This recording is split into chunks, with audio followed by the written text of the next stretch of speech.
ना रोजगार ना नौकरी।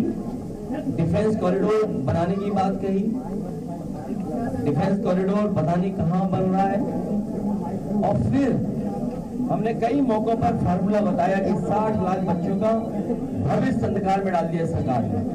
60 लाख परिवार के अगर माँ बाप ही वोट इस सरकार के खिलाफ डाल देंगे तो 60 गुना 3, 1 करोड़ 80 लाख, 1 करोड़ 80 लाख का अगर हम भाग दे रहे तो आप खुद जानते होंगे कि एक लोकसभा में वोट कितना कम होगा। कुछ जगह से सूचनाएं आ रही, जबरदस्ती कर रही है सरकार। यहाँ पर भी आप अंदर डाल सकते हैं। सुनने में आ रहा है कि बाहर अधिकारी लगाए गए हैं ज्यादा। एडीएम और एसएसपी गाली दे रहा है। मैं खुद गाड़ी से जब उतरा उसे होश ही नहीं था पुलिस वाले को। गाड़ी के चारों तरफ भाग रहा था, पता नहीं क्या खाना नहीं खाया था उसने, या बताया होगा सरकार ने कि जैसे कोई हम लोग उतरे गाड़ी से चारों तरफ घूमना। मुझे तो खुद समझ में नहीं आ रहा कि क्यों गाड़ी के पास चारों तरफ घूम रहा था। और अगर कोई इस तरह की गाली गलौज करेगा तो गाली गलौज का लोकतंत्र में कहीं जगह नहीं है।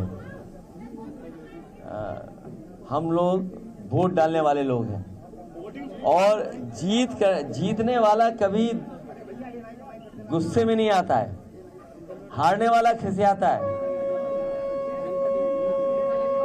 हारने वाला खिसियाता है। बीजेपी की बुरी हार होने जा रही है, बहुत बुरी हार होने जा रही है बीजेपी की, क्योंकि किसान, नौजवान, व्यापारी, हर वर्ग के लोग इनके खिलाफ मतदान कर रहे हैं।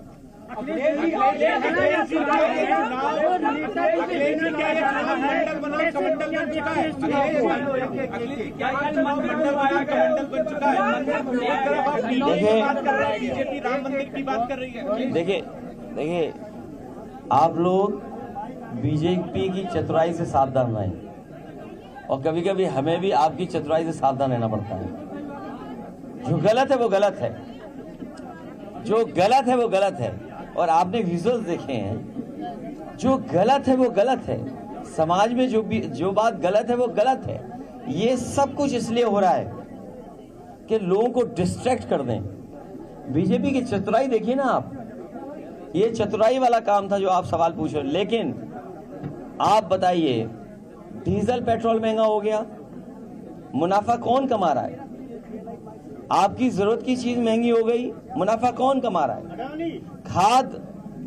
खाद की बोरी से 5 किलो फिर 5 किलो, कौन मुनाफा कमा रहा है? और किसान का गेहूं सरकार कहीं खरीद नहीं रही और बाजार में रेट अच्छा मिल रहा है, सरकार क्यों रेट नहीं दे पा रही है? सरकार को जिम्मेदारी लेनी चाहिए, गेहूं की रेट अच्छी दे, सरसों के तेल की रेट अच्छी दे। क्या एमएसपी में सरसों की खरीद हो रही है? क्या गेहूं की एमएसपी पे खरीद हो रही है? ये सरकार वो है जो किसानों को एमएसपी नहीं दे पाई और 1000 से ज्यादा किसान आंदोलन में जान चली गई। इन लोगों ने किसान पर थार चला दी। 2014 से जब से बीजेपी की सरकार आई है, 1 लाख किसानों ने आत्महत्या की है, 1 लाख।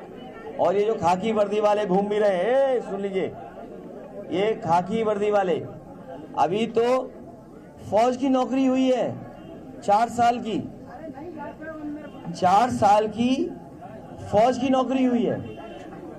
ये जो खाकी वाले गुस्सा भी दिखा रहे हैं या जो इस तरह का व्यवहार कर रहे हैं, इनकी भी नौकरी बीजेपी वाले 3 साल में कर देंगे। और हो सकता है ये जो बड़े बड़े अधिकारी जो कंट्रोल करते हैं वो आउटसोर्स हो जाएं। और हम तो अपनी जिम्मेदारी के साथ अपने पत्रकार साथियों से कहता हूं, आप जानकारी करिए कि लेटरल एंट्री में जो लोग आए थे, लेटरल एंट्री में जो आए थे, बाबा साहब भीमराव अम्बेडकर जी का दिया हुआ संविधान के तहत तो उनकी अपॉइंटमेंट हुआ नहीं, आरक्षण के तहत तो अपॉइंटमेंट हुआ नहीं। क्या लेटरल एंट्री वाले नहीं छोड़ के चले गए? तो ये जो लेटरल एंट्री वाले हैं, आउटसोर्स में अधिकारी आ रहे हैं, कल को ये जो बड़े बड़े अधिकारी पुलिस के हैं, ये भी आउटसोर्स हो जाएंगे। तो लोकतंत्र को हमें सावधान करना है। गांव, गरीब, किसान उनके हकों को छीन रही है।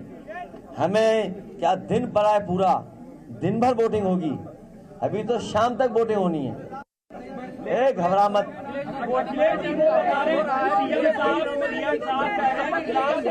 रामद्रोहियों के बीच चुनाव है।